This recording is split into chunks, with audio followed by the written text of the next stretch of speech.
And today we have a special guest, Jack Miller, a local author. Jack, you arrived in Las Vegas in 1969. Yes, I got here, I was reassigned from Korea to Nellis Air Force Base as a special agent with the Air Force Office of Special Investigations. We did criminal and counterintelligence work for the Air Force. I was here, I homesteaded the place. I was there for 6 years and then retired. Criminal counterintelligence, what was that about?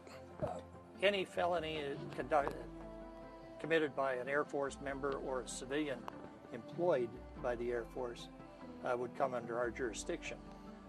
Or if the Air Force was the victim of a felony, then we would have jurisdiction. We also did counterintelligence in the form of counterespionage, counter spies. After that, what did you do?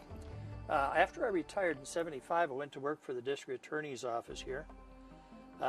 We worked white-collar crime, conspiratorial crimes, ran surveillances on Tony Spilatro and his boys at the Stardust.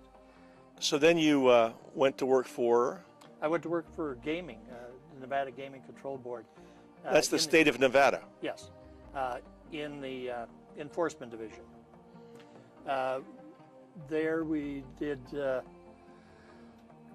patron complaints, cheating investigations, training of other jurisdictions on cheating and cheating detection, training the casinos on how to protect themselves against cheaters. This topic is interesting because I haven't seen it written up about or talked about, but it's basically a story about the grand jury. What's the name of the book going to be, Jack? The working title right now is Sin City Indictment. My 12 months, October 2011 to October 2012.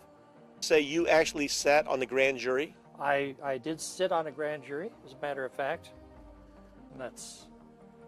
So you really did this? Absolutely. So this is not a fiction book. This is a book that's based on true stories? This is, what I did was we met every Thursday from about 8:30 in the morning until 5 o'clock at night. 17 of us, along with a deputy district attorney and a court reporter. We would hear cases of crimes that were committed here in Clark County. A crime is committed, it's reported to the police investigate it, the officers write the report, it gets reviewed by their supervisor, and it's referred over to the district attorney's office for prosecution. It hits there, it's reviewed by an attorney, and generally his team chief, and they determine one of two things. We have a suspect we can identify. It's a viable case to take to court. You mean we won't lose it? Right. Well, chances are we won't. Chances are we won't lose it, but we could.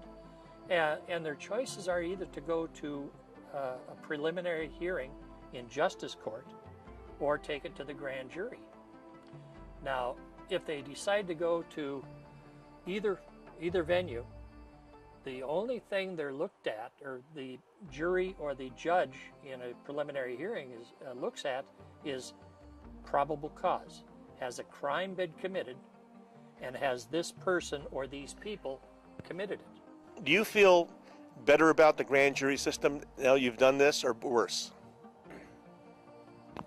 I went home after that first day sitting on the grand jury, and I sat in my big chair, and I had a beer, and I watched the news, and on the news was something about a crime.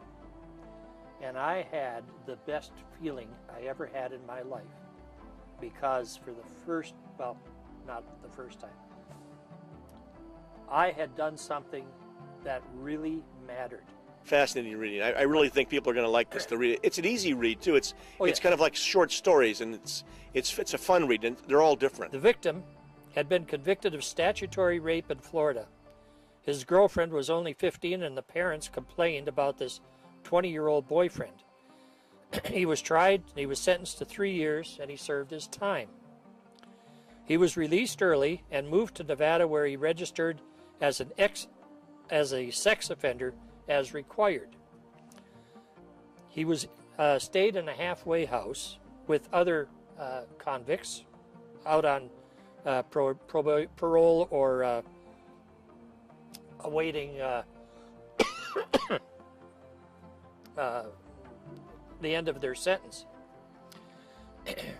A Metro officer assigned to the sex crimes unit was making a routine address verification call to verify that the registered offender actually resided where he claimed. The victim was not at home at the halfway house when the officer called, so the officer left his business card stuck in the door to the parolee's room. The card read that the officer was assigned to the sex crime detail. Other ex-convicts saw the card, and due to the age of the victim, felt he must be a chomo or child molester, and began hitting him at every opportunity, despite his explanations. On the day in question, the suspect, who was living at the halfway house after being convicted of gang-related crimes, decided he would elevate his status among the other prisoners. He entered the room of the victim and hit him on the right side of his face. The victim fell and hit his head on the floor, and he died. The coroner ruled the death was homicide and caused by blunt force trauma. Well, Jack, thanks for your public service. Thanks very much for being here, and good luck on the book, and we'll look forward. When's it coming out, by the way? Hopefully tomorrow. Okay, well, we're going to buy it tomorrow. All right. Thank you.